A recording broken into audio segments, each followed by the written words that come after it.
자, 오늘은 중세 유럽이라는 하나의 세계가 무너지고 지금 우리가 사는 현대 세계의 토대가 어떻게 만들어졌는지 한번 따라가 보겠습니다.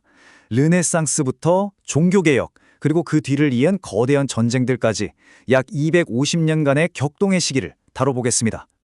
그럼 이 거대한 변화가 어떻게 일어났는지 그 흐름을 제대로 파악하기 위해서 크게 4단계로 나눠서 살펴보겠습니다. 모든 이야기의 시작은 바로 르네상스입니다. 이 시기는 보통 하나의 거대한 지적, 문화적 혁명으로 알려져 있는데요. 그런데 사실 알고 보면 이 르네상스는 남부와 북부 아주 뚜렷하게 다른 두 개의 흐름으로 전개됐습니다.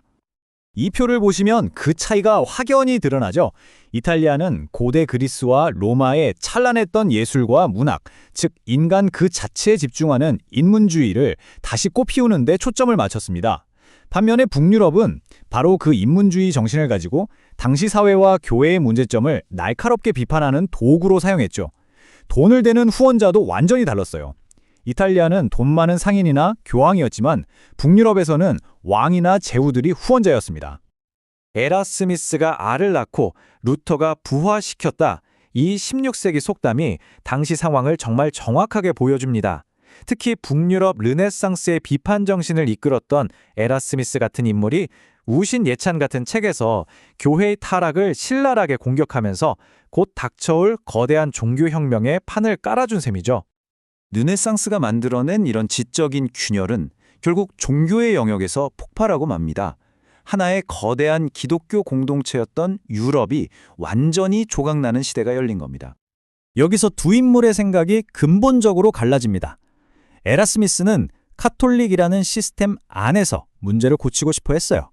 하지만 마르틴 루터는 아니다. 선행으로 구원을 얻는다는 교리 자체가 썩었다. 이건 고쳐 쓸 수 있는 수준이 아니라고 주장하며 판에 완전히 엎어버린 거죠. 가만히 당하고만 있을 카톨릭이 아니었죠. 곧바로 반종교개혁이라는 거대한 반격에 나섭니다. 한편으로는 내부적으로 문제점을 뜯어 고치면서 다른 한편으로는 예수회 같은 강력한 조직을 만들어서 새롭게 떠오르는 개신교 세력과 아주 공격적으로 맞서 싸웠습니다. 이 종교적 갈등은 그냥 신학자들끼리 점잖게 토론하는 수준에서 끝나지 않았습니다. 유럽 대륙 전체가 무려 100년이 넘는 기간 동안 피비린내 나는 전쟁의 소용돌이 속으로 빨려 들어가게 됩니다. 프랑스의 예를 한번 볼까요? 카톨릭과 개신교도, 즉 위구노 사이의 갈등이 수십 년간 이어지면서 끔찍한 학살이 벌어졌습니다. 잠시 낭트 칙령으로 관용의 시대가 열리나 싶었지만 결국 이 칙령이 폐지되면서 다시 박해가 시작됐죠.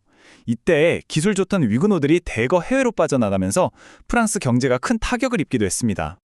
하지만 이 모든 종교 전쟁 중에서도 가장 파괴적이었던 건 바로 30년 전쟁입니다. 처음에는 신성 로마 제국 안에서 종교 문제로 시작됐는데 이게 점점 커져서 유럽의 패권을 누가 줄 것인가를 다투는 거대한 정치 싸움으로 번져버렸죠. 끝도 없는 전쟁의 참상에 모두가 지쳐갈 때쯤 마침내 유럽의 강대국들이 협상 테이블에 모여 앉게 됩니다. 그리고 바로 이 자리에서 지금 우리가 알고 있는 현대 세계의 질서를 탄생시킨 역사적인 조약이 맺어집니다. 이 베스트팔렌 조약의 핵심이 뭐냐? 바로 더 이상 종교가 모든 것의 기준이 되는 시대는 끝났다는 선언이었습니다. 그 대신에 각각의 나라가 자기 영토 안에서는 자기 마음대로 정책을 결정할 수 있는 그런 독립적인 주권 국가들의 시대를 연 거죠. 바로 이 국가 주권이라는 개념이 탄생한 겁니다. 이게 무슨 말이냐면 내 나라, 내 영토 안에서 일어나는 일은 교황이든 다른 나라 황제든 그 누구도 간섭할 수 없고 오직 우리 스스로 결정한다는 원칙입니다. 지금은 너무나 당연하게 들리지만 이 원칙이 바로 끔찍한 종교전쟁의 잿더미 속에서 피어난 현대 국제법의 가장 중요한 기초가 됐습니다. 자, 마지막으로 생각해볼 문제입니다. 17세기에 종교 갈등을 해결하기 위해 맺은 이 조약이 21세기를 사는 우리 세계의 국경선과 국가 간의 관계를 여전히 규정하고 있다는 사실입니다. 과연 400년도 더 전에 만들어진 이 원칙들이 앞으로의 세계에서는 또 어떻게 변하게 될까요?